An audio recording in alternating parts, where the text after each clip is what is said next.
Okay, magandang hapon po at welcome po dito sa ating bayan ng San Leonardo. Papasalamat po kami sa pagpasal niyo dito. Naging at ito nga po ay kasama rin po natin kanina nakasama natin si PD Hermino. Kasama rin po natin si Hepe at din po ating punong bayan, Mayor Elan. So, ma'am, yun lang po at may kaugnayan po dun sa insidente na nangyari po dito sa aming bayan nung kahapon na kung saan ay meron pong mga insidenteng nangyari na barilan at meron pong mga naging biktima. No? So gusto lamang po namin malaman sa inyo kung ano na po ba update tungkol po doon sa mga pangyayari nyo, kung ano po ang maibibigyan yung update po para po sa para naman po sa pamilya na amin pong maibabalita sa kanila. Yes, sir. So, yung isa pong nakakalungkot na balita na isang pamilya po ang nawala dahil po sa isang pangyayari na naganap po kahapon. So, sa ngayon po, ang updates po natin, dahil po sa effort po ng ating kapulisan, ng COP po dito po sa bayan ng San Leonardo, sa pamumuno po ng ating provincial director, meron na po tayong 2 nahuli na mga suspect. Ito po ay may nakapagturo po, may nakakita pong mga witness na nag-positive na yun pong 2 suspect po na yun ay nandoon po mismo sa pinangyarihan po ng insidente. At sa ngayon po, kasalukuyan pong inaayos po ng kapulisan natin ang mga dokumentong mga kailangan upang sa gayon po mai-inquest na po natin yung 2 suspect na nahuli natin. At kasalukuyan din po na patuloy pa rin po ang pagtugis dun sa 2 at large na suspect natin para po mahuli po yung 2 na yun. Mabigyan po natin ng hustisya yung nangyari po dito sa pamilya. So sa kasalukuyan po, yung 2 nahuli po, saan po sila naka-detain ngayon? Naka-detain po ba sila ngayon? Or? Sa ngayon po sir, ang 2 suspect po natin ay naka-detain po sila dito po sa San Leonardo Police Station sa pamamahala po ni Police Major Resma, ang Chief of Police po ng San Leonardo. Okay. So, okay. Yung pong mga, sa inyo pong palagay, ilan po yung mga suspect na dapat na-involve po doon sa nasabing insidente? Bali po doon sa nakita po sa CCTV, 4 po sila na gumawa po ng krimen. At sa ngayon po, 2 pa lang po yung ating nahuli. Meron pa po tayong 2 tinutugis pa na mga salarin doon sa ginawa pong krimen kahapon. Okay. So, most probably po ba, sa palagay po ninyo, at large po sila ngayon, so nasa vicinity po kaya nasa area pa po kaya ng San Leonardo or nasa malayong lugar na, nasa outside ng probinsya, nakatakas na? Posible po na andito pa po sila sa vicinity ng Nueva Ecija. Lahat naman po ng effort ng pwedeng gawin ng kapulisan ay gagawin. Pati po sa mga advanced na teknolohiya na pwede nating mai-apply is gagawin natin para matukoy or mahabol natin yung 2 pang suspect na hindi pa natin nahuhuli. Okay. Meron po ba kayong na-recover ng mga ebidensya na halimbawa mga cellphone o barel na ginamit o mga basyon o ano man yun po pwede nating magamit sa inyong pag-iimbestiga? Yes po. Bali po dun sa progress report po ng San Leonardo MPS, meron pong na-recover na baril at isang granada. Oh, I see. So, ayun. So, doon po sa insidenteng nasabi, 2 po, pero at sa CCTV, 4 po yung pumasok na talagang ginawa ng hindi magandang insidente doon sa pamilya. No? So, siguro po ay so ano po pong aksyon yung kasunod na gagawin o mga investigasyon o pagtugis doon sa mga nasabing kasamahan pa po nila na mga suspect? Kung 4 sila, meron pa pong 2 na nasabi nyo. Ano pa po ba ang mga aksyon na dapat na ngayon po, marami pong iba't ibang unit na po yung nagsanib puwersa para lang po mapagtulungan na hanapin po yung 2. Nandyan na po yung ating mga taga-PIU, ang CIDG, RIU, kung para po talagang mas papalakas po yung pwersa po ng PNP sa paghahanap po dun sa dalawa. Sa ngayon po, hindi ko pa po pwedeng maisabi po yung talagang exactly ginagawa nila sa pag-locate po dun sa suspect para hindi po makompromise yung ating pagtugis dun sa dalawang suspect. Ito po, maaaring pag napanood nila at malaman po nila yung mga estratehiyang ginagamit namin o ginagawa namin, baka po makompromiso po yung pagtugis natin dun sa dalawang suspect na hinuhuli pa po natin. So yung pong yung pong dalawang nahuli, inamin mo ba na yung kanilang umamin po ba sila na sila yung gumawa ng krimen sa Sa ngayon po sir ay hindi ko pa po sila nakakausap kaya hindi ko po kasi po kami hindi naman po namin sila pwedeng paaminin or tanungin kung ano. Pero wala pa po kami maibibigay na detalye base po dun sa kung ano po yung naging nila sa okay. Naku, di sana po hindi na magtagal ito kaya nga mabigyan natin ng hustisya yung pamilya na kung saan ay meron pang bata na nadamay. Opo, yun po kasi yung naging pinakamasakit po doon, yung may bata po nadamay. Kaya po, nung nangyari po yung insidente na yan, ito po, agad-agad itong umaga lang po, is nag-compose na po or nag-ano na po ng SITG para po tutukan yung kaso. Okay. So sa ngayon po kasi, sa ating mga kababayan dito sa San Leonardo, ating pong punong bayan, Mayor Ella Naganyo, ay hindi po tumitigil at sumusuporta po para ma-resolve yung krimen at mabigyan ng hustisya yung pamilya. So nagpapasalamat po kami sa aming mayor sa mga agarang aksyon na ginawa niya para po sa krimen na nangyari. At ngayon din po pasalamat dun sa mga kawani ng ating mga kapulisan sa pamamagitan po ni PD, Hermino at sa andito pa ba yung ano po bang mga sangay ng ng ating kapulisan yung nandito? Ngayon po sir, ang nagsalib-salib pero po yung andyan na po yung SAP, ang PMFC sa pamumuno po ni Kernel. Ang ating FC, yung ating first commander po mismo, andyan po siya, sa po mismo yung nagle-lead, ang CIDG, SOCO, yung crime lab, para po pag mapagdugtong-dugtong po yung mga evidence po na nagatat po doon sa crime scene. Okay. So, siguro po baka gusto niyo pong mabigyan ng konting yung assurance or doon sa pamilya na kung saan siyempre sa parte ng pamilya kung ano po yung masasabi ninyo na tayo po ay tumutugon doon sa ngalan ng batas na mabigyan po sila ng hustisya. Baka gusto niyo pong mag-message po sa kanila. Kung So, yan naman po yung pinapaabot po ng ating provincial director, si Police Colonel Ferdinand Hermino, ang kanyang seryosong pagtugis dun sa mga hindi pa nahuhuling mga suspect dun sa nangyaring krimen kahapon. Actually po, nagsalib-pwersa na po ang iba't ibang ahensya po ng PNP, ang ating CIDT, ang PIU, RIU, PMFC, lahat na po ng unit na pwede natin gamitin dito sa unit para matugis yung ating natitira pang mga suspect. At titiyakin po ng Nueva Ecija Police Provincial Office na mabigyan po ng hustisya yung nangyaring pagkakapatay po dun sa pamilya, lalo-lalo na po yung bata po na nadamay dun sa insidente. Okay.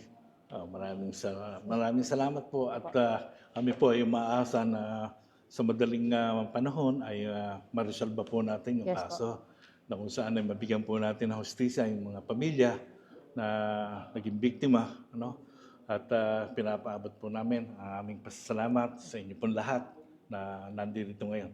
So, in behalf of ating mayor, maraming salamat po. Thank you po.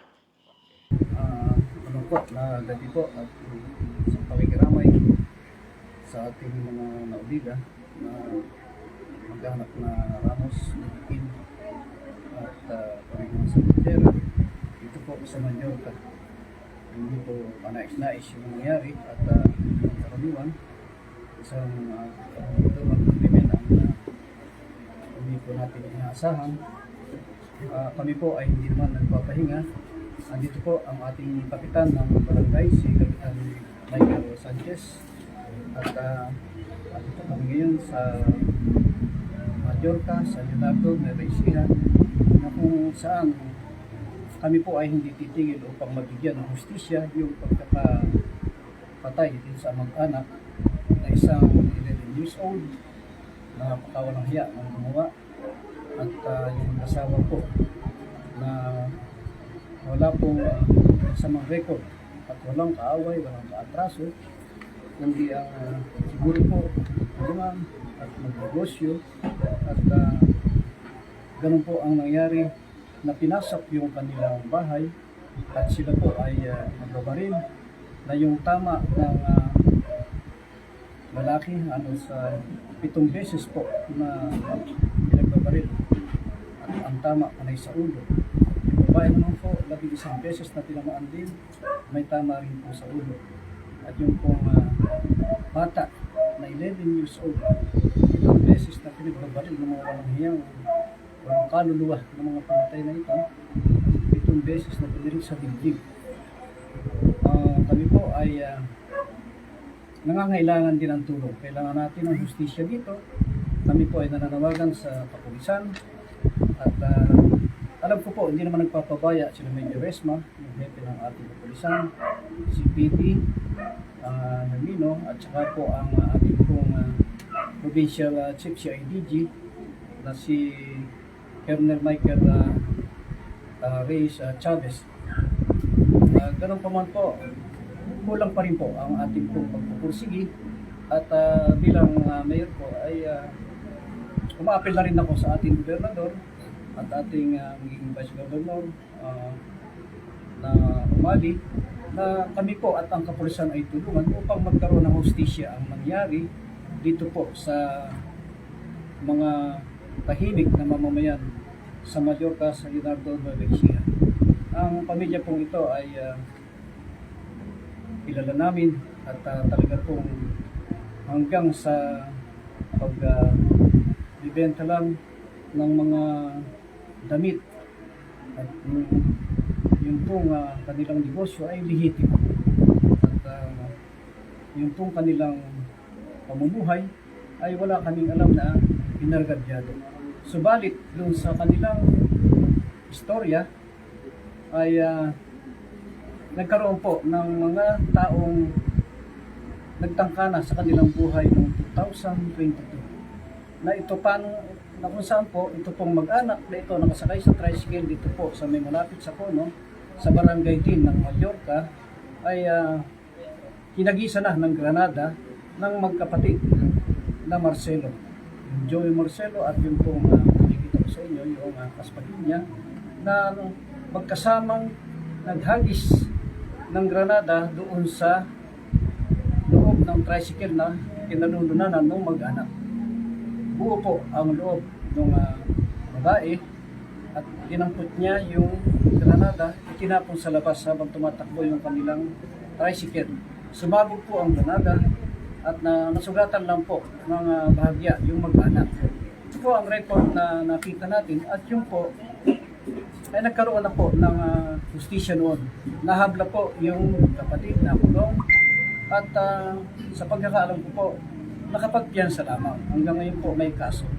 At ito po yung kanilang pinagmulan.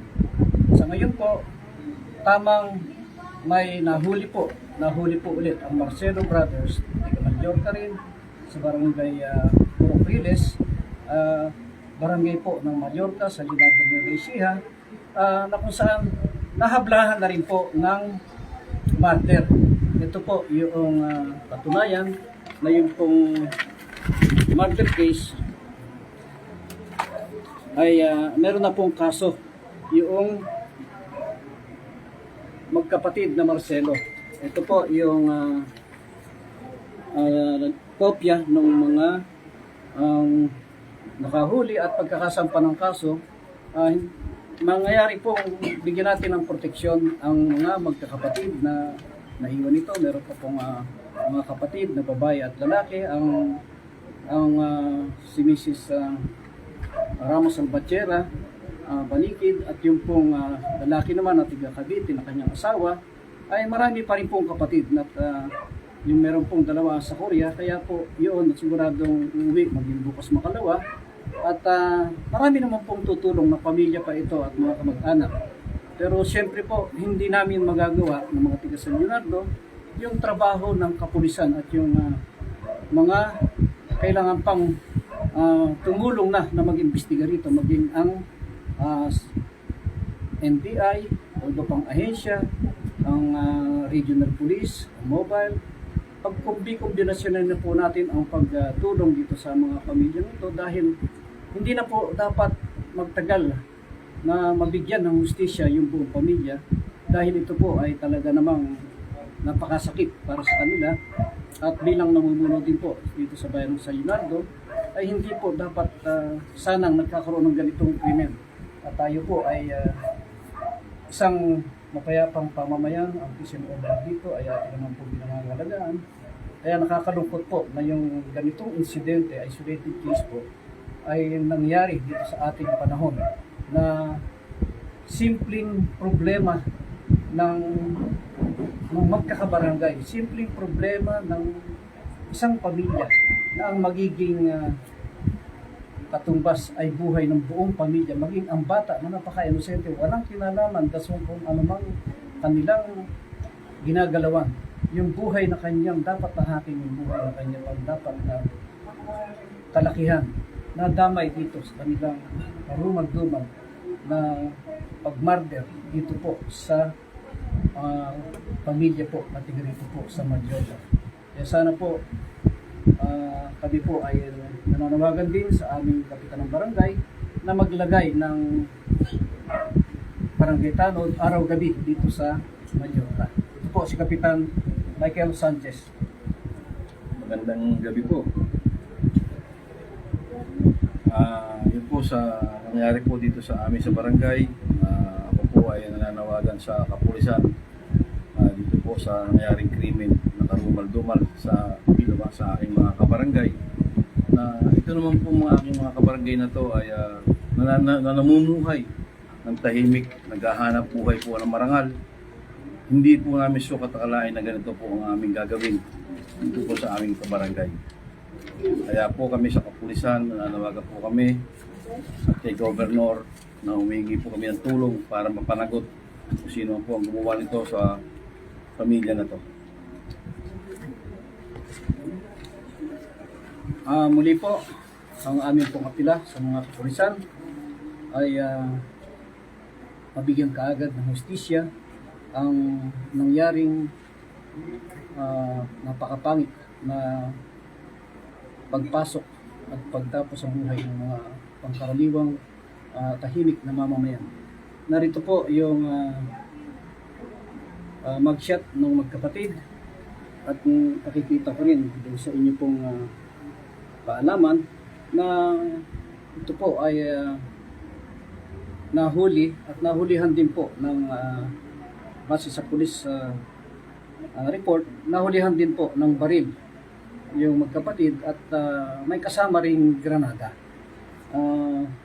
Ang pangyayari pong ito ay may matibay na basihan at may matibay na ebidensya ang mga pulis, pero kailangan po yung mga kasama nila, yung pong kanilang mga kakunay na gumawa ng pagpaplano at pagmurder dun sa pamilya na nakaratay ngayon, ay kailangan po magkaroon po tayo ng hustisya sa lalong madaling panahon po sana, mga kababayan ko, mga kapulisan, maging ang NBI, maging sa chief ng PNP na nananawagan po kami na sana po mabigyan natin ng hustisya ang pangyayaring ganito, ang pagmamurder sa mga pangkaraniwang tao. Maraming salamat po.